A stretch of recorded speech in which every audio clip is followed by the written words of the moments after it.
అందరికీ నమస్తే. నేను మీ రాధి. Welcome to Sri Arshanidhi. ఈరోజు ఎంతో విశేషమైనటువంటి పోలాల అమావాస్య, శ్రావణ బహుళ అమావాస్యను పోలాల అమావాస్యగా పిలుస్తారు. చాలామంది ఈరోజు పోలమాంబ అమ్మవారి పూజ చేస్తారు. అంటే కంద మొక్క, దానికి పిలకలు అంటే కంద చెట్టుకి ఇంకొక 2-3 చెట్లు మొక్కలు కలిసి ఉన్నటువంటి దానిని తెచ్చి మట్టిలోని ఉంచి, ఒక గిన్నెలో ఉంచి, ఆ గిన్నెకి శుభ్రంగా పసుపు కుంకుమ బొట్లు పెట్టి పూజ చేస్తారు.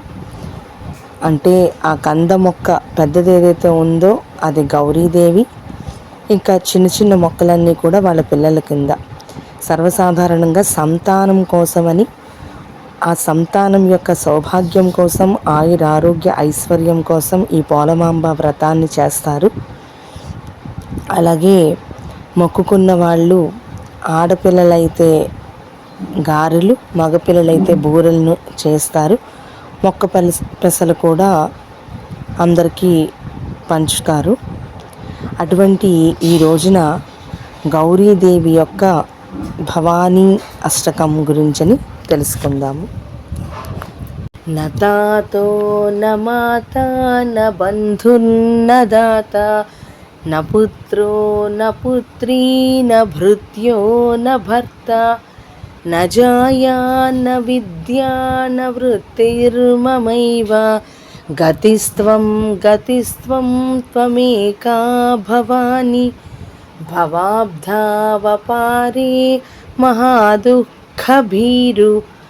పపాత ప్రకామీ ప్రలోభీ ప్రమత్తః కుసంసార పాస ప్రబద్ధః సదాహం గతిస్త్వం గతిస్త్వం త్వమేకా భవాని న జానామి దానం న చ ధ్యానయోగం న జానామి తంత్రం న చ స్తోత్రమంత్రం న జానామి పూజాం న చ న్యాసయోగం గతిస్త్వం గతిస్త్వం త్వమేకా భవాని న జానామి పుణ్యం న జానామి తీర్థం న జానామి ముక్తిం లయం వా కదాచిత్ న జానామి భక్తిం వ్రతం వాపి మాతర్ గతిస్త్వం గతిస్త్వం త్వమేకా భవాని కుకర్మీ కుసంగీ కుబుద్ధి కుదాసః కులాచారహీనః కదాచారలీనః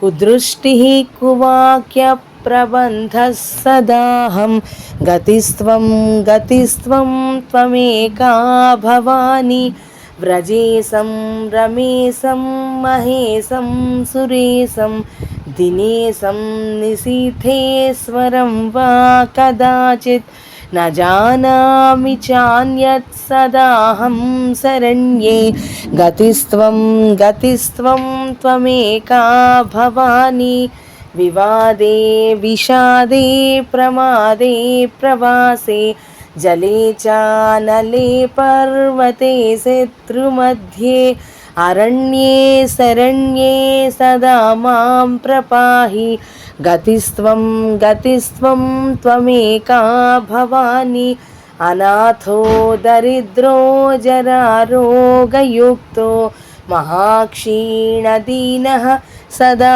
జాడ్యవక్త్రః విపత్తౌ ప్రవిష్టః ప్రణష్టః సదాహం గతిస్త్వం గతిస్త్వం త్వమేకా భవాని. ఇది శ్రీ భవాన్యష్టకం.